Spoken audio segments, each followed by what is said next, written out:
कुंद कुंद भगवंत ने कल जहाँ ये उपदेश दिया, जिन धर्म का यदि कोई प्राण है तो वो स्यादवाद अनेकांत है। उस स्यादवाद अनेकांत की शुभ्र धारा में निरंतर अवगाहन करने वाली, नए प्रमाण को समझने वाली, वस्तु तत्व के मंथन तक पहुंचकर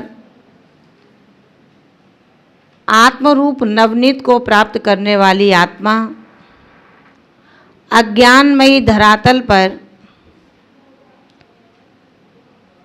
द्रव्य शुद्ध के अवलंबन से अपने आप को परमार्जित करता हुआ सतत उस स्थान को स्पर्शित करता है जिसका उद्देश्य अपना स्वयं उस जीव ने बनाया और जो बना रहे हैं। 120 कारिका के अंतर्गत आचार्य भगवंत कहते हैं, आखिर इस संसार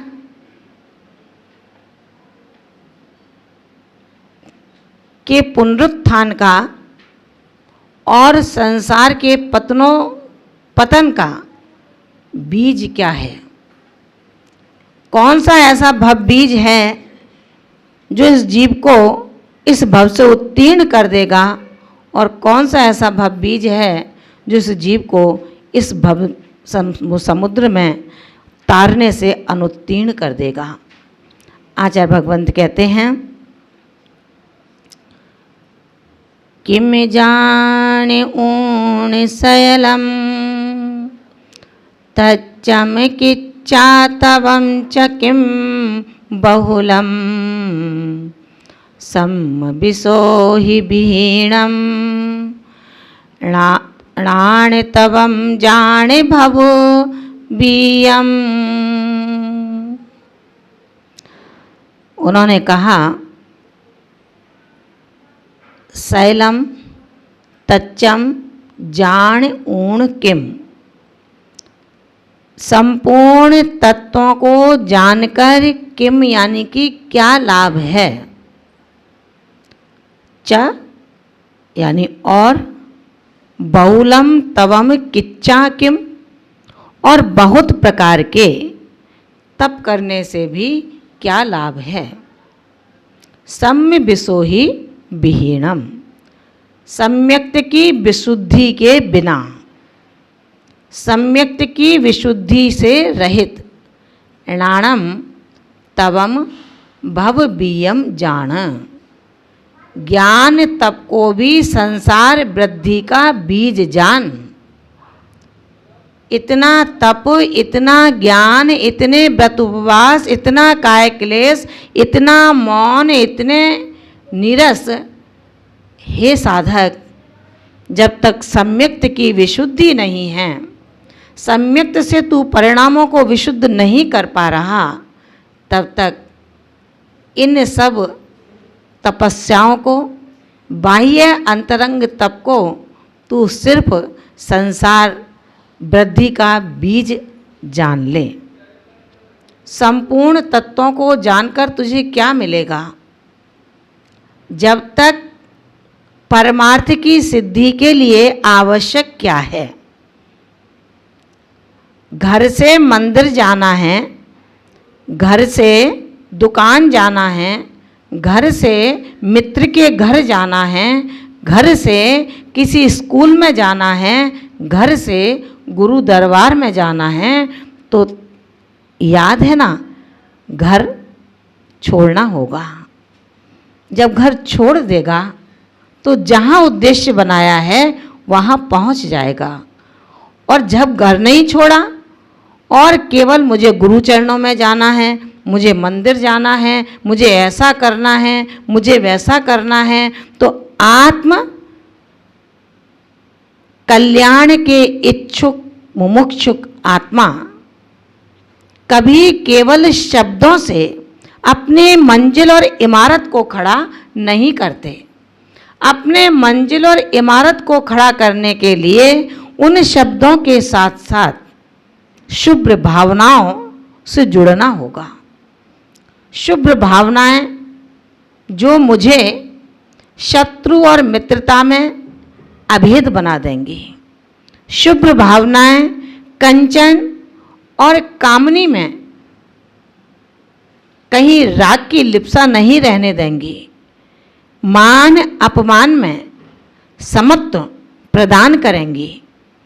अर्घ और 80 प्रहार में मुझे इतना मजबूत कर देंगी कि जहाँ अर्घ चढ़ रहा होगा वहाँ भी आत्मिक परिणाम आत्मा में ही कल्लोल कर रहे होंगे, और जब 80 का प्रहार हो रहा होगा तब भी मेरे परिणाम मेरे में ही मग्न होंगे। कब? जब परिणामों की विशुद्धि, जब परिणामों का समत्व, जब भावों का विभाव मिट जाता है। जब तक भावों का विभाव नहीं मिटा तो सच मानना, हे विज्ञात्मन, ये उपदेश कोरे के कोरे रहेंगे। भावों के विभाव की दुष्संस्कृति को नाश कर, अगर भावों के विभावों की संतति को तूने नाश नहीं किया तो सत्य मानना, प्रज्ञा के चक्षु उन्मिलित नहीं हो सकते, और जब प्रज्ञा के चक्षु उन्मिलित नहीं होंगे तो तेरे कर्म कैसे स्खलित होंगे? हो ही नहीं सकते, नहीं हो सकते। हमारे कर्म कभी भी हिलित नहीं हो सकते, कीलित हो सकते हैं। अपने कर्मों को जो अनादिकाल से प्रेरते चले आ रहे हैं, हे साधक, उनको कीलित नहीं करना, उनको हिलाना है। दीवार के अंदर कोई कील ठोंक देते हैं और कील यदि गलत लगी है तो उसे निकालने के लिए पुरुषार्थ करना होता है। तो कैसे निकालते हैं? जब ताकत भर से कील नहीं खिंच पाती तो उसको थोड़ा थोड़ा हिलाते हैं, थोड़ा थोड़ा हिलाते हैं। हिलते हिलते हिलते हिलते वो कील उस दीवार से बाहर आ जाती है। इसी तरह हमारे राग द्वेष रूपी दीवार के अंदर जो कसायों की कील ठुक चुकी है, उसको निकालने के लिए आपको पुरुषार्थ करना पड़ता है। शक्ति का वहाँ पर जो उपयोग करते हैं वो शक्ति उपयोग नहीं हो पाती, कील निकल नहीं पाती।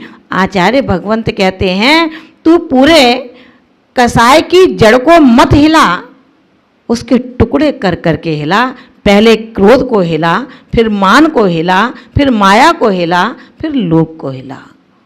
जब धीरे धीरे धीरे धीरे अभ्यास क्रोध को जीतने का हो जाएगा तो सच मानना साधको, फिर आपका अभ्यास, जब क्रोध दब गया तो मान अपने आप ढीला पड़ जाएगा। जब मान ढीला पड़ेगा तो माया अपने आप काफूर हो जाएगी, लोभ जन्म नहीं ले पाएगा। आचार्य भगवंत यही कहते हैं, संपूर्ण तत्वों को जानकर क्या लाभ, नाना प्रकार के तपश्चरण से क्या लाभ है। जब तक सम्यक्त की विशुद्धि से रहित है, ये आत्मा ज्ञान और तप को ही, जो आपके पास ज्ञान है, जो आपके द्वारा तप है, सुबह से उठकर और सोने के वक्त तक कितना पुरुषार्थ करते हैं अपन सभी। 28 कृत्य कर्म पर इतनी दीप्र दृष्टि रहती है, क्रम क्रम से आगे आगे बढ़ते चले जाते हैं। बिल्कुल चैन की सांस शायद नहीं ली जाती होगी। इधर सामायिक से उठते हैं, उधर तुरंत अपराह्न स्वाध्याय का कार्यक्रम शुभारंभ हो जाता है। अपराह्न स्वाध्याय का कार्यक्रम शुभारंभ होता है, सामूहिक स्वाध्याय में पहुंचना होता है। कितनी मेहनत होती है, लेकिन उस मेहनत के साथ साथ यदि मोक्ष महल की प्रथम सीढ़ी को हम दृष्टिगोचर कर लें तो हे आत्मन क्या बिगड़ेगा। संभल जाना, अभी समय है, कब संभलेगा। रोज डर लगता है कल आँख खुलेगी या ना खुलेगी। जब आँख खुलती है तो देते हो ना प्रभु को धन्यवाद, कहते हो ना हे परमात्मा आज मुझे पुनः आपके दर्शन मिले। झटपट दर्शन करते हैं उस बीतरागता के कि हे बीतराग प्रभु, तेरी जैसी साम्यता, सौम्यता, समता, सरलता मेरे अंदर कब प्रकट होगी। वो की वो सौम्यता मेरे अंदर भी है जो हे परमात्मा आपके अंदर है। वो की वो सरलता मेरे अंदर भी है। अंतर इतना है आपने उसको आवरण को निरावरण करके हस्तगत कर लिया है और मैं निरावरण तो दूर आवरण पर भी आवरण करता जा रहा हूँ। अंतर इतना ही है। सम्यक दर्शन रूपी उन उत्तम रत्नों में अगर कुछ सार है तो मोक्ष महल की प्रथम सीढ़ी कौन सी? सम्यक दर्शन। उस सम्यक दर्शन को प्राप्त करने के लिए आचार्य भगवंत कहते हैं कि संसार के अंदर कोई भी शरणभूत नहीं है, और यदि कोई शरणभूत है तो कौन? सम्यक दर्शन से पहले की स्थिति को भी हमको ध्यान रखना होगा, क्योंकि अनादि मिथ्या दृष्टि जीव ने अभी सम्यक्त की ओर मुख नहीं कर पाया है। अनादि मिथ्या दृष्टि जीव जो सम्यक्त से अभी परान्मुख है, लेकिन संसार से भयभीत हो चुका है।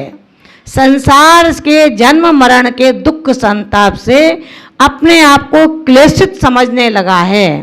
अपने मित्रों के बीच में, अपनी समाज के बीच में, जाति कुल के बीच में जब देखता है कि रोज ना रोज एक ना एक कोई ना कोई ऐसा तनाव बना रहता है जिससे मन शांत और सौम्यता को प्राप्त नहीं हो पा रहा, ऐसा आत्मन जो भव्य है अब भयभीत होने लगता है कि हे प्रभु, मेरी जिंदगी के 60 वर्ष निकल गए, अब मैं ऊब गया हूँ संसार से। उस आत्मा के लिए सम्यक दर्शन शरण नहीं रहेगा। उस आत्मा के लिए गुरु शरण होंगे। उनको गुरु के चरणों का अवलंबन लेना होगा। उन 4 शरणों को ग्रहण करना होगा। चत्तार शरणम प्रभव्जामि, मैं 4 की शरण को प्राप्त होता हूँ। अरहंत शरणम प्रभव्जामि, उन अरहंतों की शरण में जिन्होंने अरि को हत किया है। ऐसे हे अरहंत, ऐसे हे अरहंत मेरे भी अरहत हों, ऐसी व्यवस्थाएं दीजिए। क्या देंगे अरहंत प्रभु व्यवस्थाएं? अरहंत देंगे क्या कोई व्यवस्थाएं अपने को जो अरहत कर पाऊं? मैं भी आप जैसी अरहंत अवस्था को प्राप्त करूं।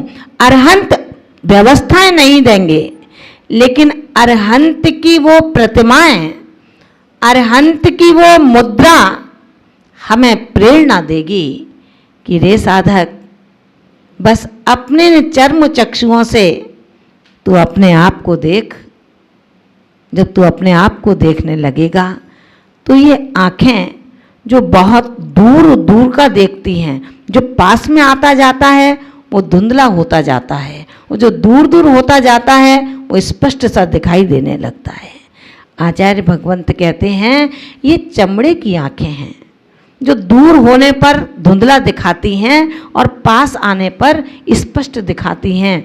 ये चमड़े के चक्षु हैं। अगर तेरे प्रज्ञा के चक्षु खुले होते तो वो दूर का देखते ही नहीं पाते, वो खुद का ही देखा करते हैं।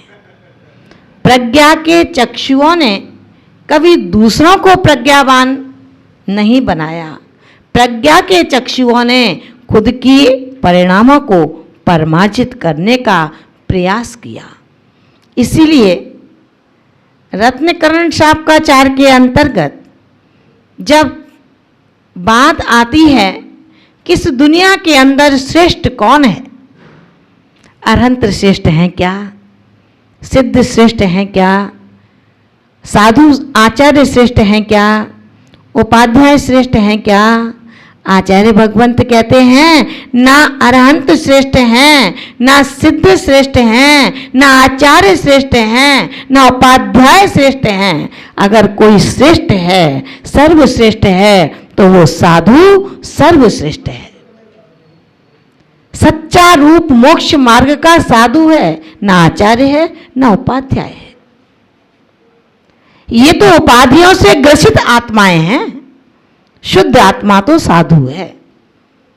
जो साधु होते हैं उनको ना ताज की फिक्र होती है, ना सरकार की फिक्र होती है, ना वैभव की फिक्र होती है और ना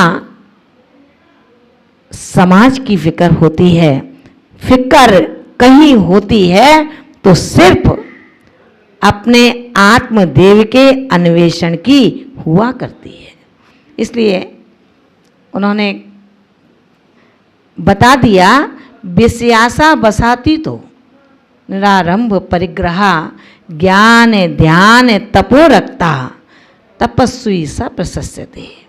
कौन से साधु, कौन से साधु? पीछे कमंडलधारी कौन से साधु? जिन्होंने नग्नत्व को ग्रहण कर लिया है, संयम के उपकरण से जो सुशोभित हो चुके हैं, ऐसे साधु प्रशंसनीय नहीं हैं। प्रशंसनीय साधु हैं जो विषयों की आशा से अतीत हैं, पूर्व विषयों के स्मरण को नहीं करते हैं, आरंभ और परिग्रह से कैसे हैं? रहित हैं, इकट्ठा नहीं कर रहे हैं। अब आरंभ परिग्रह नहीं चाहिए उनको, वो छोड़ करके आए हैं। ज्ञान में, ध्यान में, तप में इतने तल्लीन हैं, साधक के पास श्रावक आए तो अच्छा, नहीं आए तो भी